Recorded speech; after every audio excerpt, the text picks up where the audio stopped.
Querida Josefina, me llamo Mar y estoy a un año de entrar en la universidad. Tengo muchas dudas. Todavía no sé qué estudiar. Te escribo desde Barcelona, donde tú naciste en 1935. He venido, como otras veces, a ver a mi familia. Y me gustaría pensar que alguna vez nos hemos cruzado en alguna de sus calles. Para ti, todo empezó aquí, en la Universidad de Barcelona, donde comenzaste tu vida como bióloga. Profesión, en aquel entonces, de hombres. Pero eso a ti no te supuso problema, pues en 1960 te licenciaste en Ciencias Biológicas. Y, ¿sabes una cosa?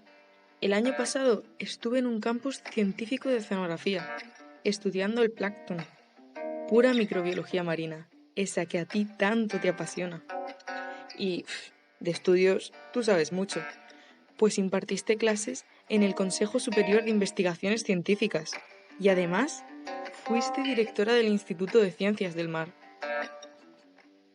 En 1984 fuiste la primera mujer española en la Expedición Internacional de la Antártida. Y parece que no te disgustó, ya que en 1988 interviniste en la inauguración de la base antártica española Juan Carlos I en Livingstone. Eres una verdadera guerrera, que te encanta estudiar las bacterias extremófilas y como ellas resistes cualquier condición extrema. Pues pese a la gran cantidad de comentarios negativos como hijita, esto no es para mujeres, nunca dejaste de hacer lo que tanto te gusta, dedicarte a la ciencia, y 10 años como directora de la base lo han demostrado. Recibiste muchos premios por todos tus logros e investigaciones, que recopilaste en el libro Yo he vivido en la Antártida, y posteriormente, en 2013, en la película de tu regreso a ella, Los recuerdos del hielo.